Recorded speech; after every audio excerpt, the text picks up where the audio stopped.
Now, this is the thing that we so want you to understand. As you're moving through life experience, exposed to all kinds of circumstances and events and other people and their ideas and beliefs and desires, you can't help but come to a steady stream of conclusions about what, from your perspective, would be better. And as those conclusions emanate from you, and the source within you makes them a vibrational reality by holding to the vibrational frequency of them, you can then, from the moment of the birth of the new desire, you can feel what your vibrational relationship is to that improvement.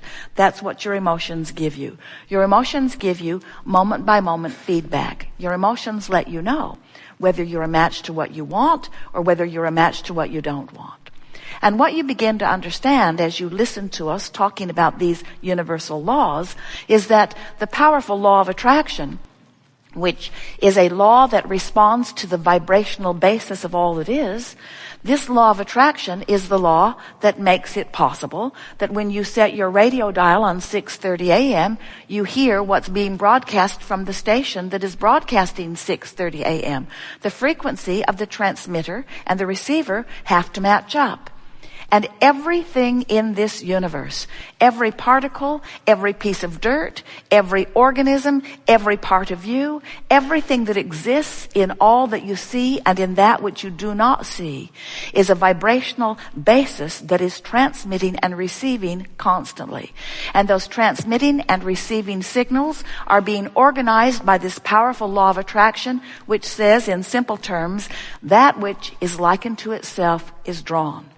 So if you set your frequency on, I don't have enough money, and you stay there long enough that you set your frequency on, I don't have enough money and I am really irritated about it, I don't have enough money and I am frightened about it, as you set your frequency there, even though you may be going through all of the motions that might bring money to others, you hold the money that you're asking for away from you because, and you'd often don't even realize you're doing it, you have tuned yourself to the frequency of not enough. And when you tune yourself to the frequency of not enough money, or when you tune yourself to the frequency of a physical condition that you do not want, when you tune yourself by practice to a vibrational frequency, law of attraction cannot buck your current. You cannot receive around the signal that you're offering. The signal that you're offering equals your point of attraction. Now, there's some very good news that most humans are not very keenly aware of or focused upon or tuned into. And that is that in every moment that you are experiencing life, you are causing an expansion, and the larger part of you is expanding. In other words, you cannot look for a moment at something unwanted without an equivalent desire emanating from you in a vibrational pattern. And as it emanates from you, the larger part of you, who is vibration, complete vibration, receives the information of request and gives undivided attention then to the prosperity that you are asking for or to the improved bodily conditions that you ask for. Let's take it to a place that you can understand even a little more clearly.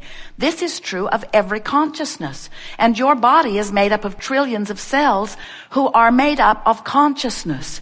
So maybe you ingest something, maybe you're exposed to something, maybe it's a bacteria, maybe it's a fungus, maybe it's what you would call a germ, maybe it's what you would call a disease, maybe it's what you would call a substance that your body is not good at acclimating to, maybe you ate something disagreeable, couldn't tell by reading the label because none of that makes sense anymore. You ingested something that your body was not accustomed to and didn't really want, and so some cells in your body immediately got out of whack. You know what it's like to take a negative hit? So some cells in your body got a little out of whack, but in the moment of their perception of imbalance, they ask for balance in that moment. Trillions of consciousness within your body asking for improvement in the moment of awareness that something got a little off.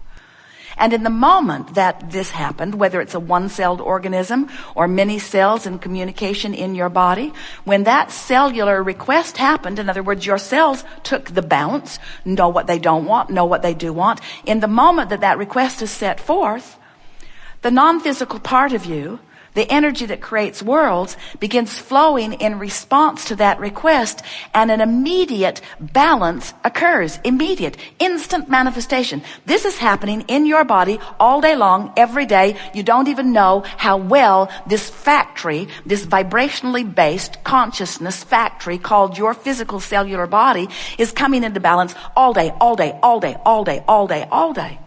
But then let's say you got something you're mad about or worried about or pushing about. So you've been in this sort of problematic mode for a while where you're really poking around at the problem. Even though solutions are framing up for you and happening.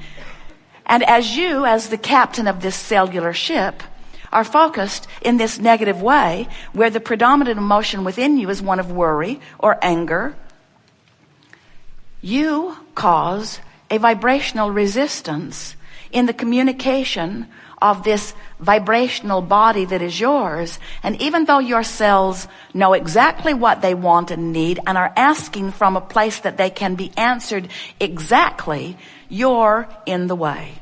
And we call that resistance. We call it resistance, and you know when you're doing it because negative emotion is present.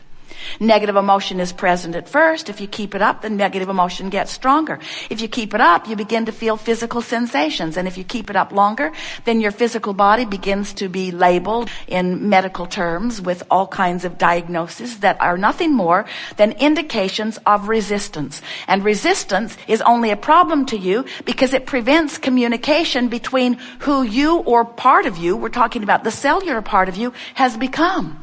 For example, when you see someone who is annoying and you proclaim to yourself or out loud that this is an annoying person, that discord that you feel, that you would call irritation or frustration or even anger, is your indicator that your conclusion, your opinion, your attitude about the present subject does not match the attitude or the opinion of the source within you. Because source within you loves that irritating person, even though you are finding that irritating person irritating. When you love, that feeling of love is that feeling of alignment. A feeling of hatred is a feeling of misalignment. Anger, misaligned.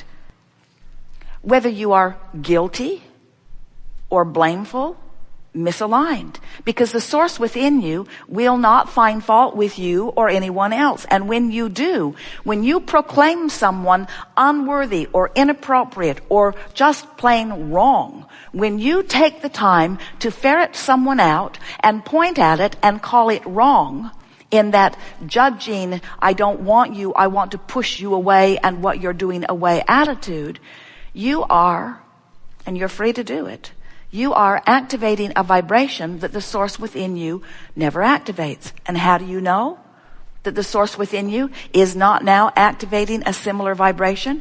You feel the discord. It's what negative emotion is.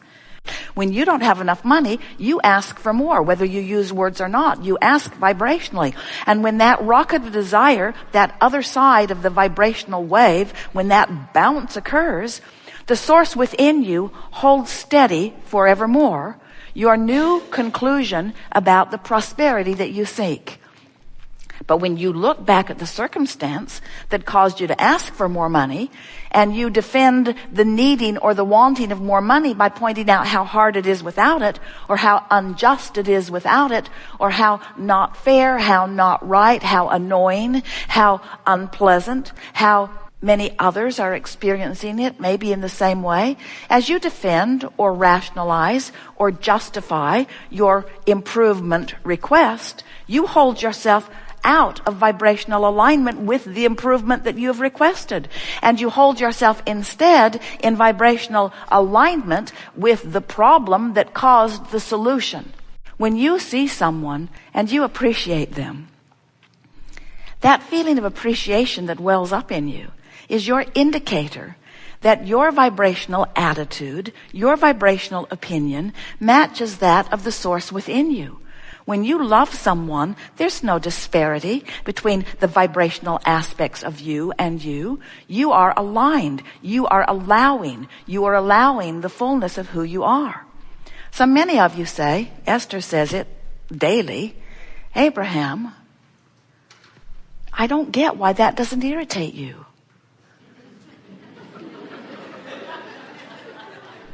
That irritates me. Why would someone behave that way?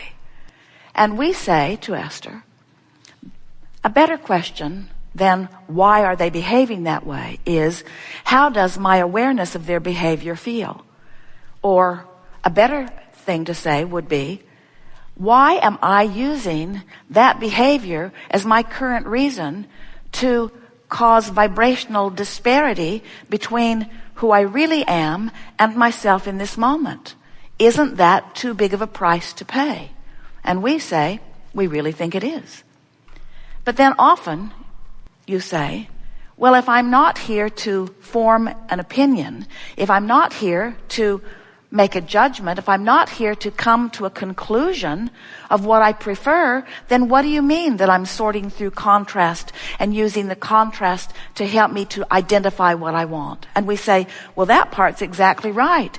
But you did not intend to come forth, sift through the contrast, pick out the parts you don't want or that you don't like, and then make a career out of pointing out what's wrong with it.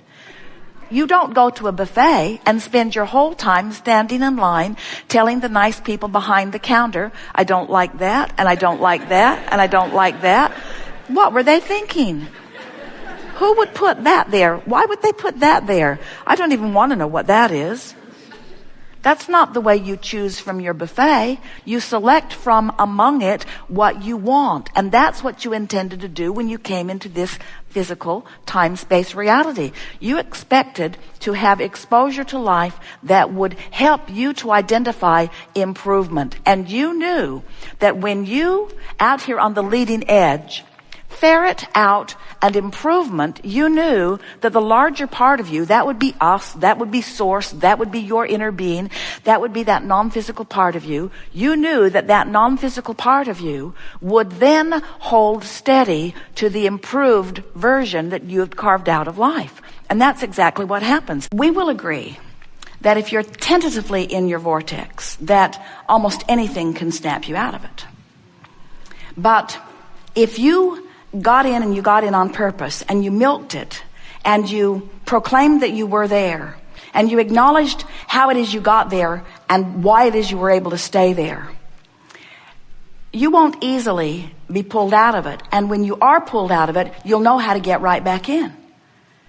So if you spend more time in the vortex, it is very unusual when you get pulled out.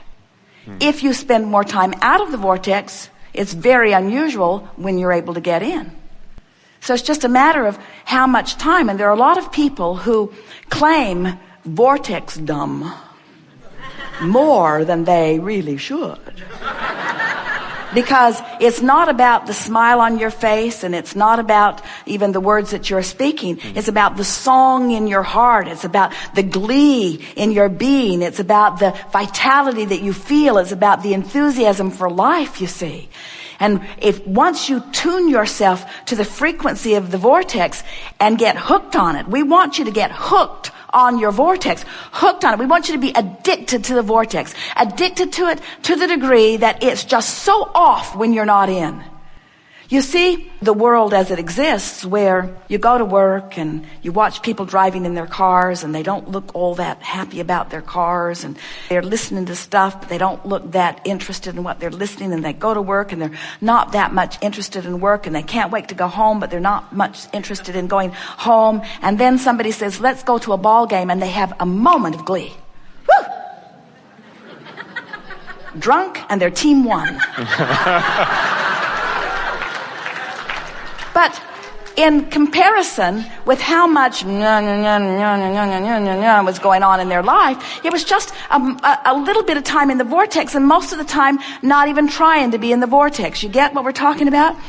So when someone says, I struggle to get in and I have a hard time staying in, and it's only because you have not practiced it enough that the in the vortex vibration dominates. But when it does, there will be a tipping point on the fulcrum of your life where things that you've been waiting for what